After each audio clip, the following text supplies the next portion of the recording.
Lettre 16. Cécile Volanges à Sophie Carnet. Ah, ma Sophie, voici bien des nouvelles.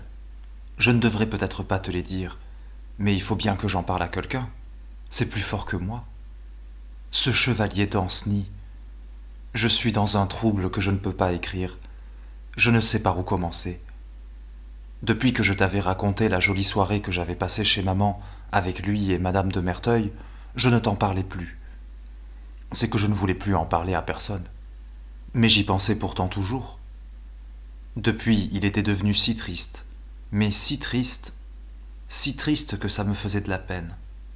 Et quand je lui demandais pourquoi, il me disait que non. Mais je voyais bien que si.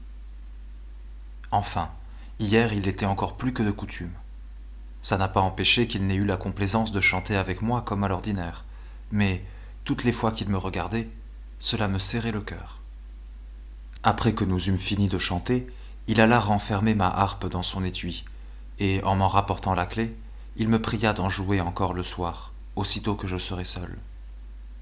Je ne me défiais de rien du tout, je ne voulais même pas, mais il m'en pria tant que je lui dis que oui. Il avait bien ses raisons.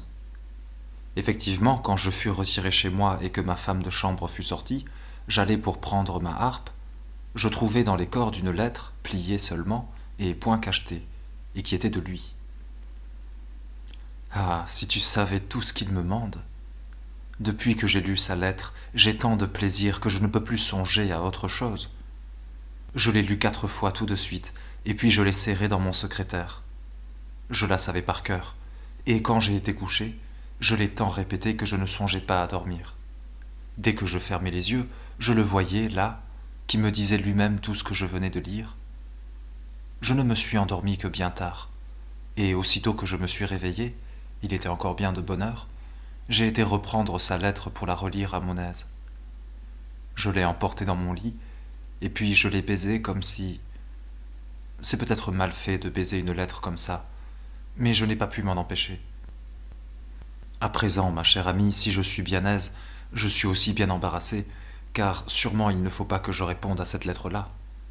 Je sais bien que ça ne se doit pas, et pourtant il me le demande, et si je ne réponds pas, je suis sûr qu'il va encore être triste. C'est pourtant bien malheureux pour lui. Qu'est-ce que tu me conseilles? Mais tu n'en sais pas plus que moi.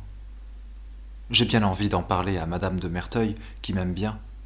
Je voudrais bien le consoler, mais je ne voudrais rien faire qui fût mal. On nous recommande tant d'avoir bon cœur, et puis on nous défend de suivre ce qu'il inspire quand c'est pour un homme. Ce n'est pas juste non plus. Est-ce qu'un homme n'est pas notre prochain comme une femme, et plus encore? Car enfin, n'a-t-on pas son père comme sa mère, son frère comme sa sœur? Il reste toujours le mari de plus. Cependant, si j'allais faire quelque chose qui ne fût pas bien, peut-être que M. Danceny lui-même n'aurait plus bonne idée de moi. Oh, ça par exemple, j'aime encore mieux qu'il soit triste. Et puis, enfin, je serai toujours à temps. Parce qu'il a écrit hier, je ne suis pas obligé d'écrire aujourd'hui. Aussi bien je verrai madame de Merteuil ce soir, et si j'en ai le courage, je lui conterai tout. Et ne faisant que ce qu'elle me dira, je n'aurai rien à me reprocher. Et puis peut-être me dira-t-elle que je peux lui répondre un peu, pour qu'il ne soit pas si triste. Oh, je suis bien en peine. Adieu, ma bonne amie. Dis-moi toujours ce que tu penses. 19 août.